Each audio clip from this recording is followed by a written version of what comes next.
What's up, everybody? So today we're doing another photo recreation, and it's going to be a special one. It's one that is specific to the new CPP, for those of you that don't know, that's Certified Professional Photographer requirements. So just a little bit of background, the Certified Professional Photographer requirements were recently changed at the beginning of the year from the Professional Photographers of America, and the image submission portion was changed to be more basic and accessible to every type of photographer, whether they do landscapes or commercial work or portraits or anything in between. So today we are going to actually be doing the photo submission for the CPP requirements. And over here we have our Blick art materials set. This is the set that you order when you are a CPP candidate, and they send you all the materials you need to do your image submission. So we're going to be taking a look at the 3 images that we are required to recreate. We're going to be opening these boxes and taking a look at all of the little pieces and parts, and then we're going to go out and we're going to do our best to actually do the image submission and recreate those photos. Let's go open these boxes. All right, so we've got our 2 boxes here. We'll start with box number 1, or box number 2 rather, the flat one. Now while I'm opening this, I want to say that while there are plenty of resources online on PPA's website on how to complete this image submission, we are not really going to be using those. Only thing we're going to be doing, just like with our last photo recreation, is we are going to be looking at the images, evaluating them, and recreating them. And that's what I encourage all photographers to do. I think that's really how you get the most out of this process. Okay. So it looks like, yep, we got just 1? I thought there was more than 1. All right, well, we got 1. Let's go ahead and open this. All right, we'll close this up. So we've got 2 styrofoam balls right there. We've got the famous, the legend, Sherman, our little wooden posing mannequin doll. So there he is. Whoops. Sharpie, permanent marker, some crayons, styrofoam 2-pack, Crayola, Sharpie, and mannequin male. They specify as mannequin male, although I don't know how you would tell. Well, why don't we go ahead and take a look at the images we're going to be recreating. Okay, so we have 3 images that we're going to be looking at here. One from head on to show the setup that you see here. One from straight above to demonstrate a minimal depth of field. And then finally the last one from the same angle to demonstrate a large depth of field. Now, looking at these images, let's go ahead and start with the first one. So looking at the composition, we have Sherman fairly centered in the frame. We have the white styrofoam ball down next to his left leg. The marker is coming from in front of the ball out towards the front right if you are Sherman, and coming just in front of his feet with the lid off. The crayons are faced perpendicular to that marker, all in a line, and pretty much right next to Sherman's base there. Now, for the purposes of this photo, it does look like they were using multiple sheets of paper because we have those paper lines in the background. Now we have the light coming in from the left side, or key left. As far as the quality of light, we have a fairly soft light, which would tell me that this is a fairly large source, or at least a source that is really close to the subject here. We also have a ratio of about 3 to 1. We see shadows clearly, but we have detail within those shadows. And then we're also looking at the highlights, which all have detail, particularly in the styrofoam ball there. And the shadows, like I mentioned, have detail. And then only the blackest of blacks in the lid of the marker there, are we kind of losing some detail? So we got the full dynamic range here without compromising any detail throughout the image. Looking on to the next image. So again, the setup hasn't changed. We're not going to move Sherman or anything else. We're just going to bring our camera up overhead. We're going to be using a very shallow depth of field. Now, this also tells me that there isn't much distortion here. And actually in the previous image of head on, we really didn't have much distortion. So we're going to be using a fairly long lens, probably a traditional portrait lens of at least 100 millimeters, if not more. And we're going to be focusing on the top of his head. We're probably going to be shooting this as wide open as possible. And for my purposes, that might be f4 or so. We'll see when we get to that point. And then we're going to basically keep the composition and everything else the same. We will adjust exposure as needed between the light and the ISO, but we're going to make the aperture smaller in order to get this depth of field, which shows detail almost all the way to the crayons and marker. And this is going to be shot at least f8, if not f11 or 16. Okay, so we got our space. We're going to be doing this in my garage here. Got our paper. Let's go ahead and set that down, and we'll be shooting this direction here. We're going to set up Sherman here first, get him posed. Just going to stand him there. Let's go ahead and get one of the styrofoam balls. So styrofoam ball is going to go right next to Sherman, right there. Our marker is going to have the cap off, put on the rear end. So that's going from in front of the ball, lining up to just past his right foot. Let's go ahead and get our crayons out. So we've got our brown, black, red, green, yellow, purple, blue, orange. Yellow, purple, blue, orange. That's looking pretty good to me. And again, we'll make adjustments as we need to when we actually get it framed up in camera. Now we're gonna get the camera and light set up. So let's go ahead and get that done.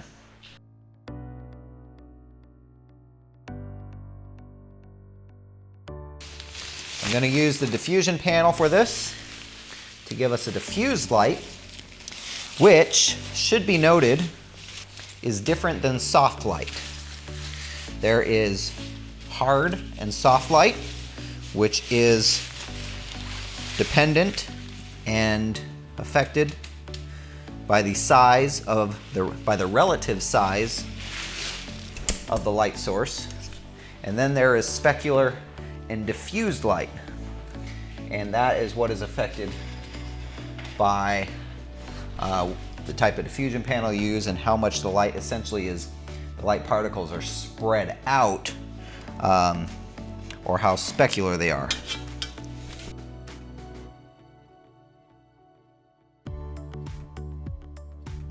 Okay, we're actually going to turn off all the other lights for a second so that we can see the quality of the light and the ratio of the light that we're ultimately going to be getting with this setup. Now, looking at the quality of the light compared to the photo, let's see here, it's actually pretty darn close. Now, the shadow stretching from the styrofoam ball is a little longer on my setup than it is here. So that tells me I need to raise the light source up a little bit. You can also tell just by the way the light is falling on the ball versus in the photo. So I'm going to raise this up just a tad,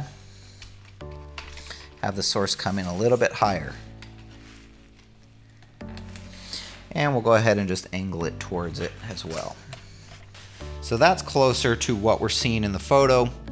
Let's go ahead and get Sherman set up again. Okay, there we go.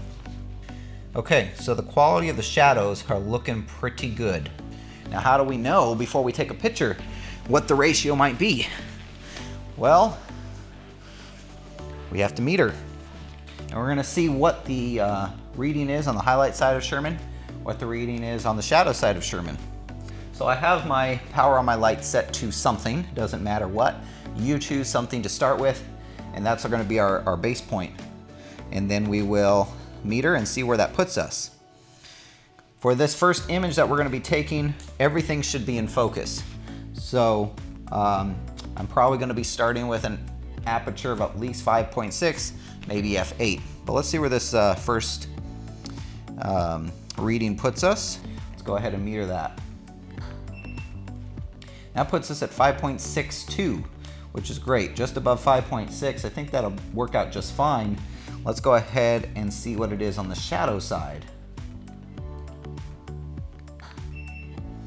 1.49, essentially 2.0.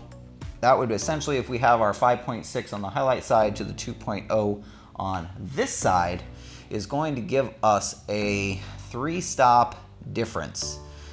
2 stops up to f4, a 3rd stop up to 5.6, and as we know, a 3-stop difference is an 8-to-1 ratio. So this is much higher than what we want. We're gonna have to add some fill in, because ideally on this side of Sherman, we really want to see a reading of about f4. So what we're gonna do is grab a reflector. This is just a silver side reflector, and it doesn't need to be too close because it's gonna reflect a good amount of light. Now we're going to take another reading and see where this puts us. Holding it right here. That gives us 2.8. So that took us up pretty much a whole stop. 2.85, so I brought it up a half stop. 4.0 exactly. But one mistake I made, well, I was about to make. You gotta remember that this is not layered light. So when we have a 1-stop difference between the highlight and the shadow side of Sherman here, this is actually gonna give us a 2-to-1 ratio. That's gonna be a little bit too much. We want that 3-to-1 ratio. If we were using layered light, in other words, if I had a fill light that I was then adding this main light onto, then we would want that 1-stop difference between the 2 light sources, because that would give us our 3-to-1 ratio. In this case, we need to back this up back to where it was a little bit. We are actually looking for a reading of approximately 2.85. 2.86, that's close enough. Let's go ahead, get the camera set up, and we'll go from there. Now, looking at the guide image, we want to look at our camera angle. The other thing is they were using multiple sheets of paper. We only have one. We have to make sure that we can fit him in the frame and keep him on that background. We're going to turn our camera vertically. I'm using a 70 to 200 2.8 currently. Okay, and as you can see currently, we're not getting that paper completely behind his head. And this is going to be a little bit difficult. I don't know if we're going to be able to get the paper completely behind his head without more than one piece of paper. So that might be a case, in this particular case, where we are not going to be able to completely replicate that portion because of an error on their part. But let's get the right camera angle. That's what we're most concerned with here. I'm a little bit too high right now, so we're going to lower this. Okay, this looks closer to the angle that the sample image was shot at. All right, so we've got, we can use a couple indicators on here as far as what the proper angle is. For instance, if we spread his feet apart a little bit, which is how they are in the photo, just a tad, it will show us the center pole, and we can kind of see where that center pole intersects the rear of his base and see how much of it is within the base footprint and how much of it is outside the base footprint. So aside from the fact that we don't have him all on the paper because we're not going to be able to, this looks pretty good. Let's go ahead and we're going to take a photo. Let's go ahead and do a practice shot. All right, so there's that. And all in all, looking at that photo next to the sample image, I think we're looking pretty good. So here's like what I was saying before, difference between specularity and diffusion and soft light versus hard light. Right now we have a nice soft light coming through. The quality of the shadow from the styrofoam ball looks good, but our fill light right now, being silver, is too specular, and as a result it's acting actually as a kicker light, and you see that highlight on the side of Sherman in our photo, which you don't get in the original photo. So we don't want that. We want a nice diffused fill light that just simply fills in those shadows, doesn't become an additional specular light source. So we're going to change this reflector out for a white one so that it's more diffused and simply fills in those shadows. Okay, so now we've got the reflector set up. This is a 6-foot all white reflector on this side that we're using. Should be a lot less specular and hopefully just give us a nice fill. We're going to go ahead and meter just to be sure. All right, let's go ahead and get our reading on our fill. Again, looking for 2.85, 2.87. So that's actually okay. I'm gonna actually go with that because remember, our main is actually at 5.62. So 2.87 is a stop and a half lower. Here we go. All right, there it is. First of all, that highlight on Sherman's left, our camera right side, is far less specular than what it was. And we still have a little bit more highlight on his left side than I'd like to have. So what we're going to do is we're going to adjust the way this reflector is set up. We're going to bring it more forward. Okay, we're going to meter one more time. Again, the goal is to get this done in as few images as possible. 2.81, so we're going to move it a little closer. 2.85 right there. Okay. All right. Everything's looking pretty good. Now, we've gotten rid of that specular highlight that was acting more as a kicker. We want to zoom into that styrofoam ball and make sure we have detail throughout. Yep, we have detail throughout. I'm pretty happy with that. My crayons also are not quite at the same angle as the sample images. So let's go ahead and fix the angle on those crayons just a little bit. Okay. Let's go ahead and take a look in our frame. Got the focus, take the photo. So there it is. Our first image right there. Granted, of course, you would have the paper completely behind Sherman if Blick actually sends you the correct number pieces of paper. Okay, we're gonna move on to image number 2. For the second shot, we're gonna need to get up right up over the top of this setup. I'm gonna try my best not to touch Sherman or change anything that we have done. So we are gonna be up overhead, slightly in front. I think I'm gonna need to raise this up even higher actually. Now, granted, I'm using a 70 to 200 for this. If I had a 100mm prime, I would probably use that instead because number 1, it meets the minimum focal length that I need. Number 2, it's a prime lens, so you're not gonna have to worry when you're pointing the camera straight down about focal length creep. This lens should be okay because it has an internal mechanism, but like if I was using a 24 to 105, something along those lines, when you're pointing it straight down, that lens could tend to fall.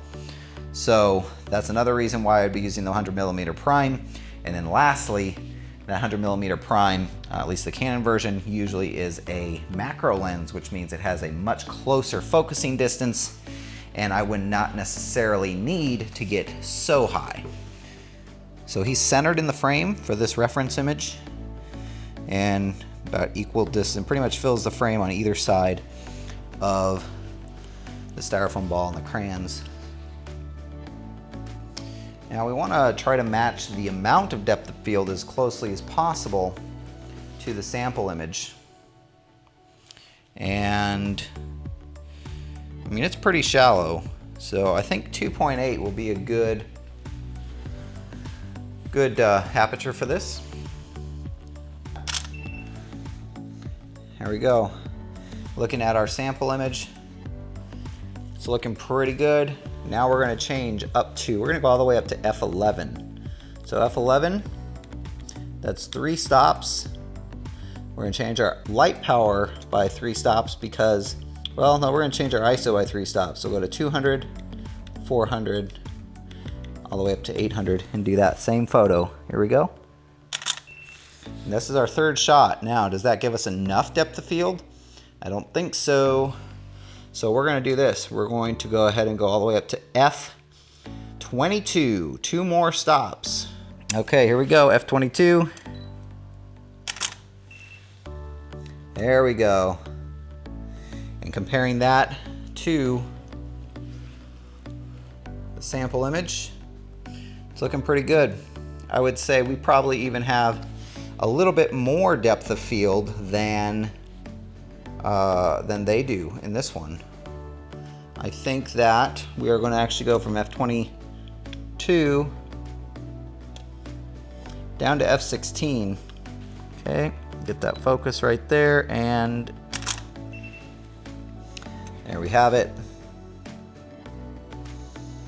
And that's looking pretty darn close, I think. Let's just double check. Yep, I would say that is suitably acceptable. All right, guys. Well, I think that'll do it for the shooting. Let's take these in on the computer and just do some final recaps. See you in there. Okay, everybody, we've got the images pulled up here, and I've got our 3 narrowed down. We're gonna go ahead and take a look. So here's number 1. Again, we didn't have the gray paper to go all the way back, and that's just the way it is because they didn't send it to us. But looking at this one compared to the sample image, I think we got pretty close. The quality of the shadows coming from that styrofoam ball look pretty similar. There's detail in the highlights of the styrofoam ball as well as the blacks and the shadows of the marker, and everything looks pretty similar here. Moving on to image 2, we have our shallow depth of field taken from above. Again, because we didn't have the 3 sheets of paper, we weren't able to get the whole thing with the gray background. But looking at the amount of bokeh and the amount of depth of field that we have, it looks like we pretty much matched what was shown here in the sample image as far as how blurry the marker and crayons are, as well as how much of the mannequin itself is in focus. So I think that came out just fine.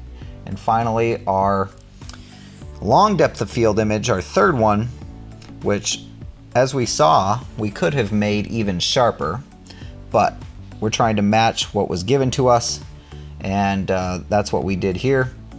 So the crayons and the marker are still a little bit out of focus, just like they are in the sample image, but it's a much longer depth of field certainly than the one before. So there you have it, guys, all 3 images for the CPP technical image evaluation. Now I want to stress again that we did not follow all of the requirements as you would need to do should you pursue your CPP, which I recommend for everyone. For instance, we did not use the required aperture settings that they specify in the written instructions. But when you do your submission, you want to make sure that you have those correct aperture settings in the camera when you're doing each of these images. And of course, you'll have 3 pieces of gray paper, so you won't see any of the floor. But I hope you got something out of this photo recreation, and I hope all of you can start to learn to evaluate images the same way we did here, based on light quality, light direction, depth of field, lens choice, camera angle, all those things. And if you're able to do that, you'll be able to recreate any image you see and the level of your work will just shoot up exponentially. Thanks for hanging out with me today, guys. We will see you next time.